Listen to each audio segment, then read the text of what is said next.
Distinguished audience, join me as I address a deeply troubling issue: the recent threats by the United States to impose tariffs on Canada and President Donald Trump's inflammatory remarks about annexing Canada.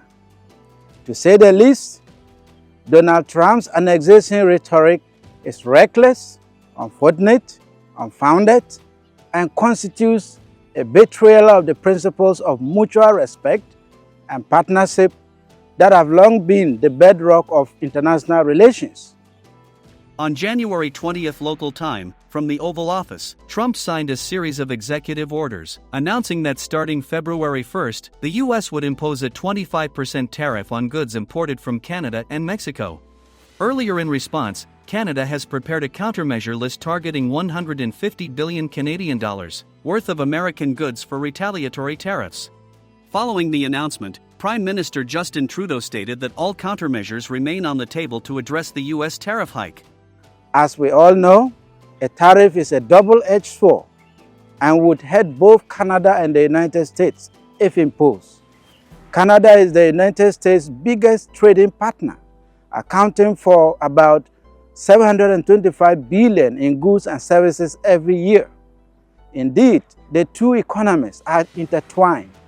From automotive parts to agricultural products, the economies of the United States and Canada are so connected such that it doesn't make sense for the United States to ponder about imposing tariffs on Canada.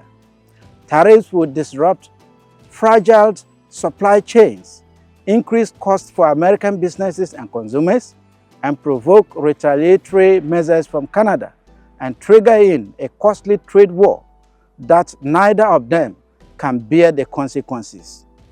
Such policies will only bite both economies and lead to job losses and economic uncertainties on both sides of the border. A recent U.S. survey found that one-third of respondents plan to increase holiday shopping out of fear that tariffs will rise under Trump's leadership. Other key concerns include supply chain disruptions, social instability, and economic recession. Trump's rhetoric also undermines the rule-based international order that the United States has been championing. The statement is inflammatory, destabilizing, and therefore condemnable. Even more alarming is the use of these threats as political tools. Trump has repeatedly suggested that Canada could become the 51st U.S. state to avoid tariffs, even referring to Trudeau as a governor. His remarks have sparked outrage among Canadian political leaders across party lines, uniting a politically divided nation in defense of its sovereignty. Lawmakers have been quick to declare that Canada is not for sale.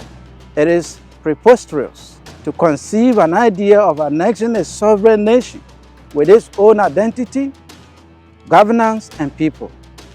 It is an affront to international law and a blatant disregard to the rights of the Canadian people and the very essence of international self-determination. Instead of fostering collaboration in times of global challenges, actions such as this create unnecessary tension between allies who should be working together. To the likes of Donald Trump, I have this to say: greatness is not measured by the territories you claim or the economies you have threatened. True greatness is measured by the alliances you strengthen, the values you uphold, and the building of collaborative and harmonious future with others. Let us say no to divisive rhetoric and destructive policies. Let us uphold the principles of equality of all nations, mutual respect, and foster constructive partnership in international relations.